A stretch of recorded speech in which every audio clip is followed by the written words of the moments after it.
Hello YouTube, this is Richard, founder of ShortTermRentalSecrets.com and Airbnb Superhost. Today I'm super excited to be reviewing one of our subscribers' listings. They've reached out to us and asked us to check it out. And so I haven't seen this before, but I just pulled it up and it's the Relax and Enjoy the Views of the Hill Country. And the thumbnail is gorgeous and the fireplace is gorgeous and the wine glass. I mean, I can't wait to see what this is. I'm drawn to come here. I don't even know where Spring Branch, Texas is, but I want to go check it out and I want to hang out in that pool and by that fireplace and watch that sunset. So first thing I have to say, Randall, this is beautiful. Really, really pretty and a great thumbnail. And I love the Relax and Enjoy the Views of Hill Country. It's a really descriptive title. So to remind you, we're going to talk about the title, the photos and the story that they tell in the order that they're shown, the thumbnail, the description, and then also the reviews. So let's get right to it. Relax and enjoy the views of Hill Country.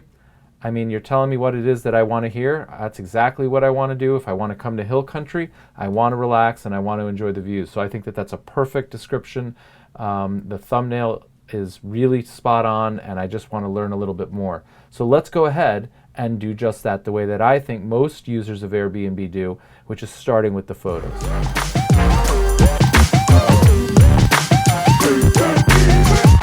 Okay, cool. So I just took a quick tour.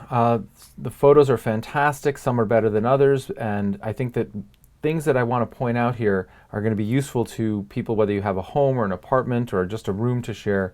And it really just comes down to thinking about who your guests are and how they're going to use your place. So clearly Randall's done a really nice job of recognizing that he's got an unbelievable backyard with this fire pit and this pool and the views. And so he's highlighting that. He's playing to his advantage.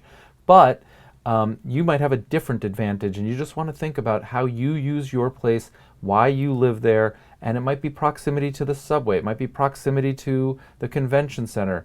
I don't know why you live where you do, but you know why. And so think about what that is and highlight it. Randall clearly has a very good idea of why he bought his place, and he's doing a really nice job of showing it here.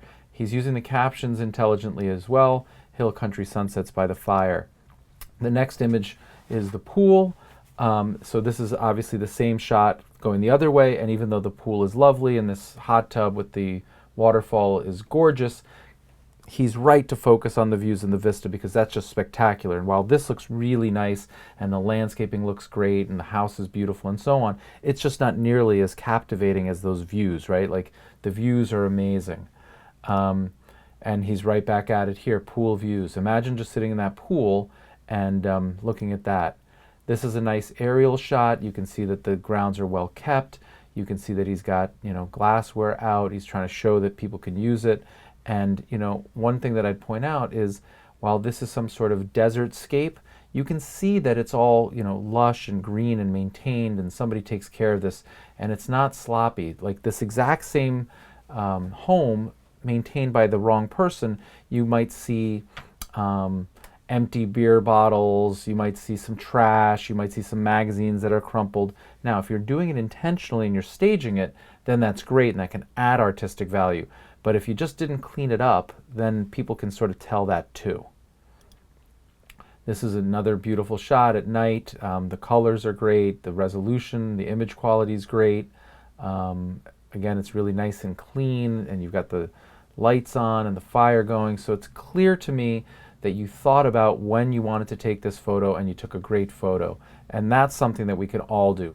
Okay, here's the address, and again you can see some sort of desert scape, very dry, arid cactus, but very well maintained.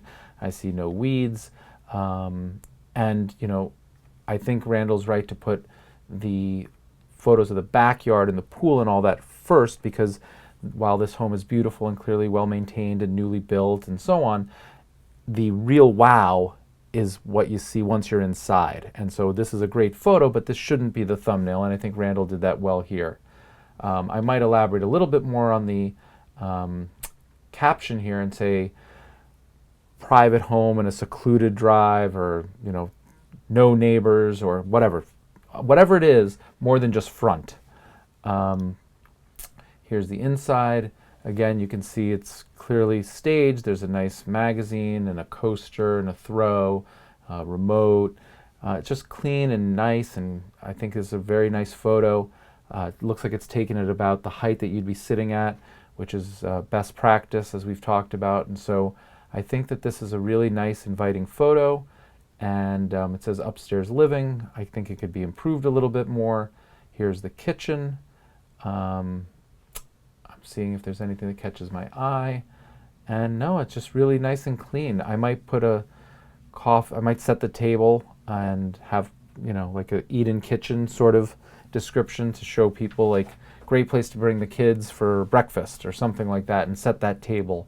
Paint the dream.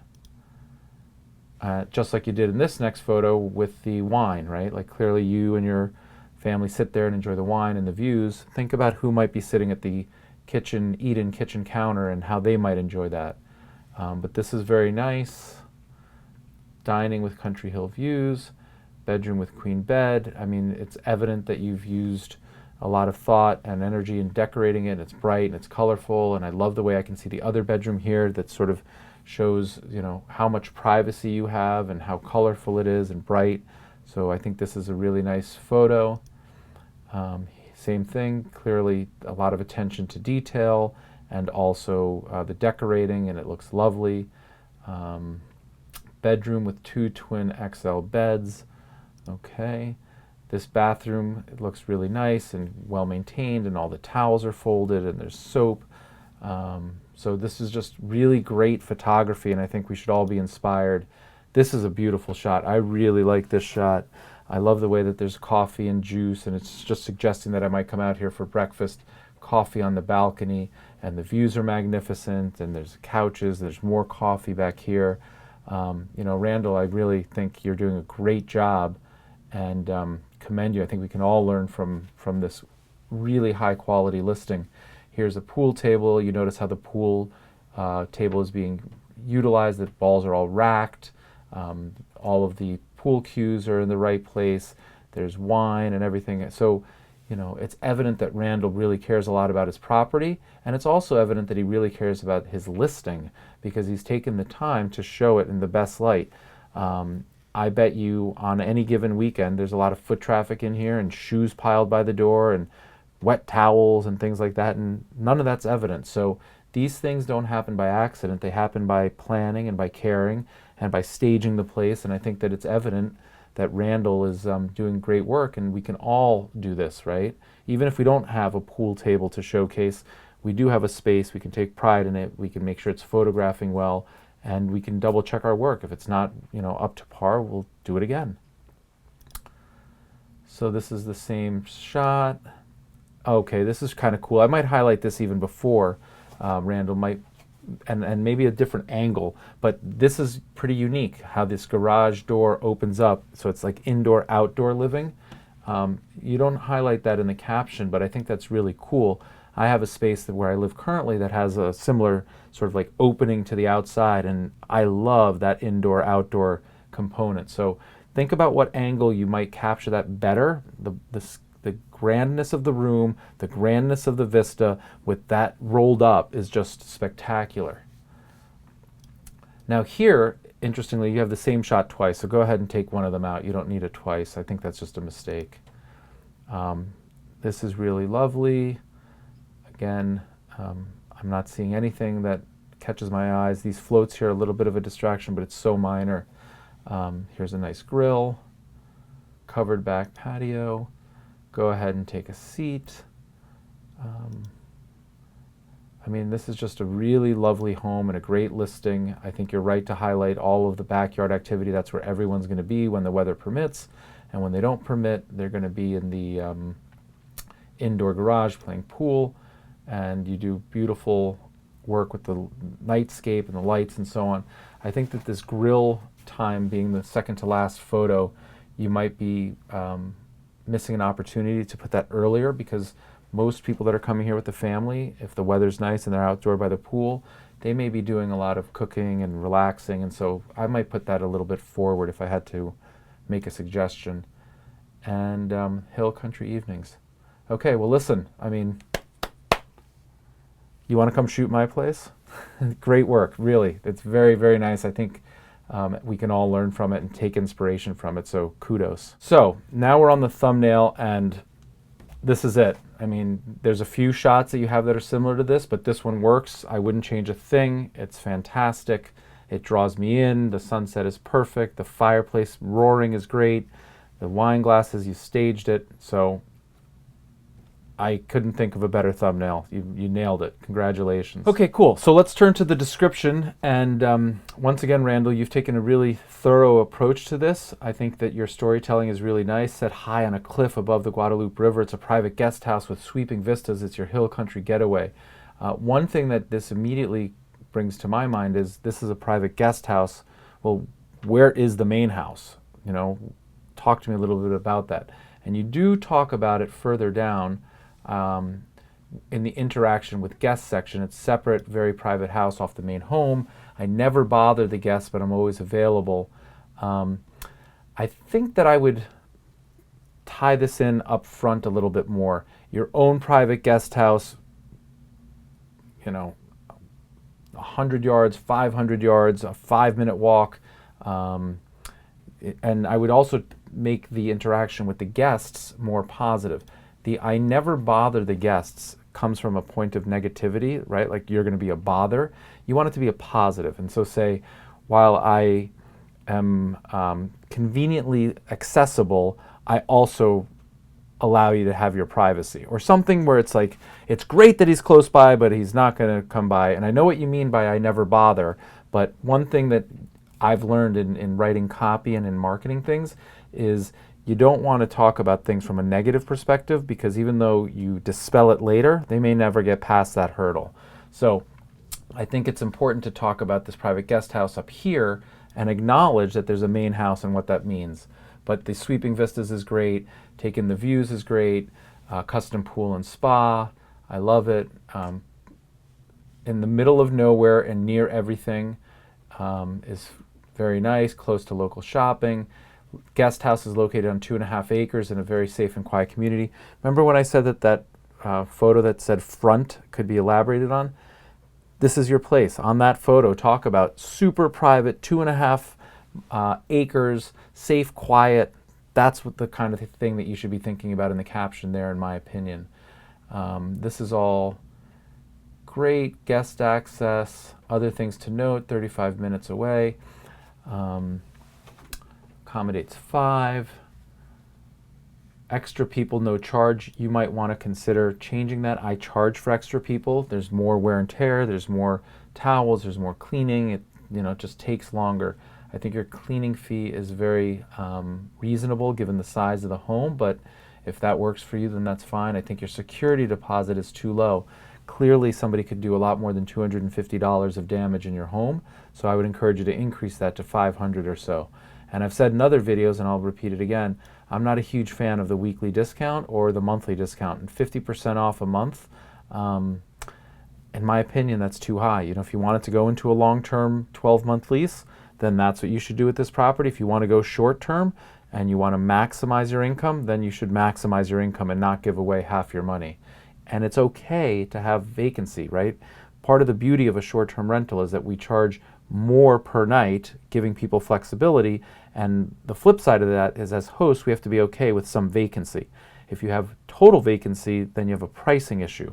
But you shouldn't be shooting for short-term rentals and long-term people staying at a discount. Like, that's not, in my opinion, the right way to think about this. So I'd revisit those two discounts. I like, trying to dissuade people that are the wrong fit. I like that a lot. Code enforced, quiet neighborhood. I might make that in bold, no parties. And I might put that up higher, right? Like you're talking about food scraps. That's not really that important. Not nearly as important as the code enforced neighborhood quiet hours. So I would rejigger all of this a little bit to make sure that you're getting only the right guests there. Anybody could make a mistake with a food scrap. That wouldn't be intentional, but a partier could ruin your entire neighborhood and your community and so on. So you want to put that up forward, in my opinion. So here's something I find really curious. I mean, it's a beautiful home. The listing photos are unbelievable. The thumbnail is unbelievable. The price seems very reasonable. The description is great, and yet Randall only has 3 reviews. All of them are 5-star across the board, so that's fantastic. You're off to a great start. But what I find curious is you've been doing this from February through, it's now June, so you've been doing this for months and you only had 3 rentals. So there's something amiss here, and to try and check that out a little bit, I went into the calendar and I can see in June, you know, you're blocked. Either that or you're rented, I'm not sure. In July, there's only 1 day of availability, so I don't know if you've blocked the entire month of July or, again, if you're fully booked. And then in August, you show some vacancies, so clearly you're available. Then in September, it's wide open. My gut tells me, Randall, that you're using this home yourself and you're blocking the calendar. Now, you probably live in the main house, so maybe you're blocking this for your guests and your family and so on, just speculation. If that's the case, then the 3 reviews make sense. But let's just go to the average short-term rental host is probably looking to maximize their income, maybe even pay their mortgage, and they're not blocking off the dates. If you only have 3 reviews and you've been doing this for 5 or 6 months, then there's some questions. And some of those questions could be location. Is this a desirable place for people to come visit? I have yet to find a place that's not desirable. So that's probably not it. It might be the price. If there's a lot of competition in and around the Guadalupe River and they all have those commanding vistas and you know you're overpriced, that might be something to consider. Or it could just be that it's seasonal. You know, maybe you have it blocked off because in the summer it's 110 degrees and nobody goes there, and it's really, you know, some place that people come in the winter. I'm just making that up hypothetically. So only you'll know what's happening in your specific home and in your community, but these are questions to ask. Anybody doing a short-term rental, if you're not getting 3 reviews in the first, call it, month, 45 days, it tells you that there's something that can be improved. In fact, we just had somebody that we welcomed to our Facebook group just today, and they got 2 listings overnight. They listed in an urban area, and within the first 24 hours, they had their first 2 bookings, and now they're like, oh, I'm so excited to be part of this group. I want to learn as much as I possibly can because there's people coming in and staying. So 3 reviews over 5 or 6 months I find curious, and you know, Randall, maybe you could come join us on the Facebook group and tell us all why you've only had 3 reviews and whether it's seasonal. And by doing that, it'll help us all learn and get the closure on this story. But also, you may find that there's an issue and some of our other community members have solutions, or maybe they live in the same sort of seasonal place and what they do is they slash the price by 50%, or I don't know. But the point is, likely somebody on the Facebook group page has faced similar situation as yours, and we can all learn from one another. So I'd encourage you to check that out. Okay, cool. So look, I think this is a really great listing. I think Randall has done a ton of things really, really well. I find it inspiring and educational. I want to come visit. And I do have a question, and Randall, if you could join the Facebook group and tell us, you know, give us some closure, that'd be awesome. And for those of you that liked this video and found it helpful, please go ahead and like the video, leave comments and feedback here. And for a more detailed discussion about this listing and any other videos or solutions or questions that you have, join our Facebook group. We'd love to see you over there for more, you know, interactive, 2-way dialogue. And please, if you haven't subscribed to the channel, do so. It would really mean a lot to me. I'd appreciate it very much. And that's it. I hope you enjoyed this. Happy hosting. See you soon.